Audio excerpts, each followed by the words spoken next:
Assalamualaikum warahmatullahi wabarakatuh. Alhamdulillahirabbil alamin wassalatu wassalamu ala Rasulillah. Amma ba'du. Adik-adik yang dirahmati Allah, gimana kabarnya hari ini?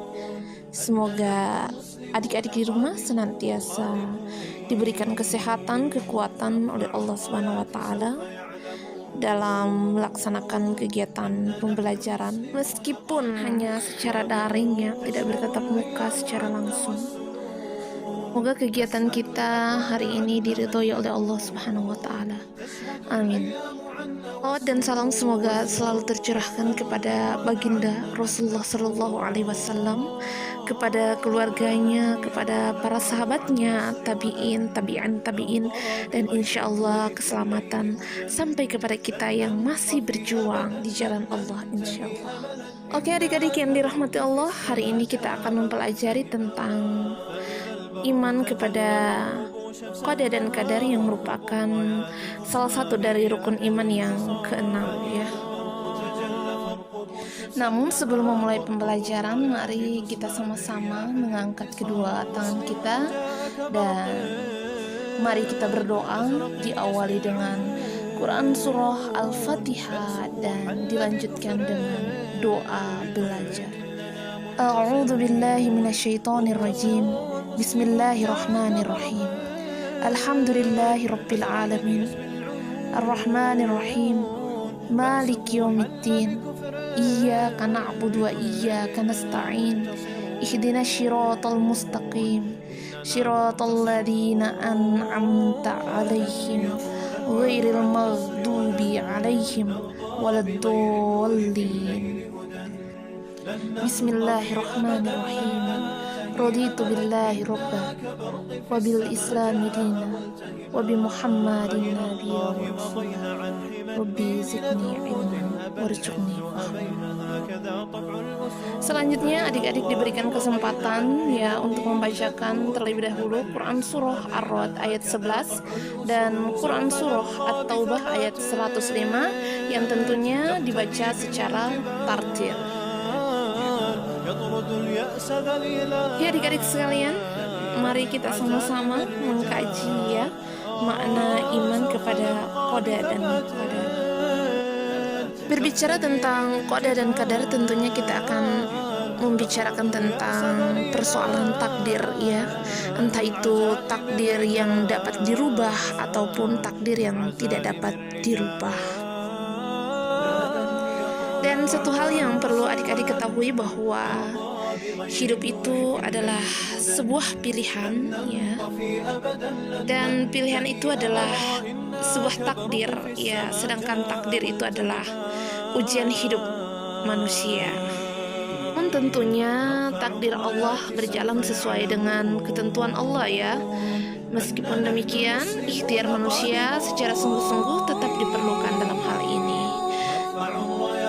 Selanjutnya kita akan membahas tentang pengertian iman kepada qada dan qadar.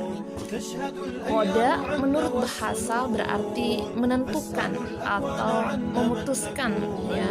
Sementara menurut istilah qada itu adalah segala ketentuan Allah Subhanahu wa taala sejak zaman ajali. Zaman ajali itu adalah zaman di mana Allah belum menciptakan apapun ya. Yang ada ya hanya Allah ya.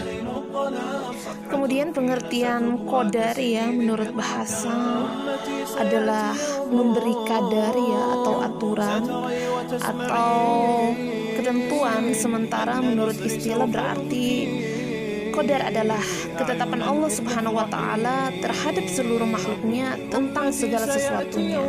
Ya sebagaimana Allah Subhanahu wa taala pernah berfirman, dan Dia menciptakan segala sesuatu lalu menetapkan ukuran-ukurannya dengan tepat. Quran Surah Al-Furqan ayat 2. Dan Allah juga berfirman dalam Quran Surat At-Talaq ayat 3 yang berarti sungguh Allah telah mengadakan ketentuan bagi setiap sesuatu. Nah, berdasarkan firman Allah Subhanahu wa taala yang telah Ibu sampaikan, Ini berarti segala sesuatu yang terjadi di alam semesta ini, termasuk pada diri manusia sendiri, baik dan buruk, susah dan senang, dan segala gerak-gerik hidup kita, semuanya tidak terlepas dari yang namanya takdir Allah Subhanahu wa Ta'ala. Nah, jika demikian, bebaskan manusia ataukah terikat? Apa gunanya ya ikhtiar yang dilakukan manusia jika segala sesuatunya telah ditentukan? Apa hubungannya antara takdir, ikhtiar, dan tawakal? Serta masih banyak ya pertanyaan-pertanyaan yang bernada sama sampai yang terkait dengan perkara takdir ini. Memahami takdir itu harus benar ya, jika tidak pasti ada jalan hidup yang ditempuh secara salah atau tidak benar. Ya minimal ada yang selalu berkaitan, yaitu iman kepada takdir, ikhtiar, doa, dan tawakal. Oke, mari kita akan bahas satu persatu ya. Yang pertama adalah tentang perkara takdir itu sendiri. Berbicara mengenai takdir ya, tentunya kita berbicara tentang ketentuan maupun ketetapan Allah Subhanahu wa Ta'ala. Ya, contohnya matahari terbit dari timur, bumi mengitari matahari, ikan berenang di air, burung terbang di angkasa, sementara manusia ada yang berjenis kelamin laki-laki dan ada pula yang berjenis perempuan. Itu adalah bagian daripada takdir atau ketentuan Allah Subhanahu wa Ta'ala yang tidak dapat dirubah oleh siapapun. Nah, itulah yang namanya qada ya. Nah, selanjutnya, siapa yang berikhtiar secara sungguh-sungguh akan menuai keberhasilan tentunya. Sebaliknya, yang malas dan sedikit ikhtiar berakibat hidupnya nanti akan dilanda kemalangan dan diliputi kesengsaraan. Ya, jadi semua tergantung dari diri manusia itu sendiri. Selanjutnya, apa itu ikhtiar? Ikhtiar itu adalah usaha sungguh-sungguh dan maksimal dari semua amal perbuatan dan aktivitas yang dilakukan, atau kesungguhan hati dan tekad yang kuat untuk mewujudkan cita dan asa. Yang tentunya ya kesungguhan amal tidak terlepas dari jalan yang sudah dibentangkan Allah Subhanahu wa Ta'ala ya, seraya berdoa agar cita dan harapan tersebut dipercepat atau dipermudah oleh Allah Subhanahu wa Ta'ala ya. Nah, di samping ikhtiar lahir ya, ada pula ikhtiar batin namanya, yaitu doa. Sebagaimana Allah Subhanahu wa Ta'ala pernah berfirman dalam Quran surah Al-Baqarah ayat 186 yang artinya, aku kabulkan permohonan orang yang berdoa apabila dia berdoa kepadaku. Jadi melalui doa yang selalu dihubungkan dengan Allah Subhanahu wa Ta'ala, ikhtiar dalam mencapai cita-cita dan harapan menjadi lebih lengkap dan mantap, sehingga pada akhirnya hidup kita insya Allah akan dipenuhi dengan keberhasilan yang berkah dan berkecukupan yang berkah insya Allah. Selanjutnya kita akan membahas tentang tawakal ya. Tentunya dalam menjalani hidup yang benar harus berurutan, dimulai dengan mengimani takdir, kemudian ikhtiar dengan sungguh-sungguh, kemudian berdoa, dan setelah itu bertawakal, yang artinya adalah menyerahkan segala urusan dan hasil ikhtiarnya hanya kepada Allah Subhanahu wa Ta'ala. Ya, sebagaimana Allah Subhanahu wa Ta'ala firmankan dalam Quran surah Ali Imran ayat 159 yang artinya, kemudian apabila engkau telah membulatkan tekad, maka bertawakallah kepada Allah. Sungguh Allah mencintai orang-orang yang bertawakal. Nah, adik-adik yang dirahmati Allah Subhanahu wa Ta'ala, selanjutnya kita akan membahas tentang hikmah iman kepada qada dan qadar Allah Subhanahu wa Ta'ala. Apa hikmah beriman kepada qada dan qadar? Ya, yang pertama tentunya orang yang beriman kepada qada dan qadar selalu bersyukur atas nikmat yang diberikan Allah Subhanahu wa Ta'ala, sebab ia percaya bahwa takdir Allah Subhanahu wa Ta'ala itu merupakan ketetapan yang terbaik bagi seluruh makhluknya.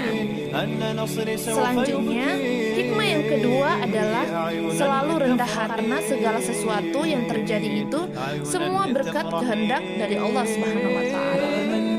Yang ketiga, tentunya selalu berjiwa optimis dan tidak pernah putus asa saat merasakan kegagalan, karena mungkin Allah akan menggantikannya dengan cara yang lebih baik.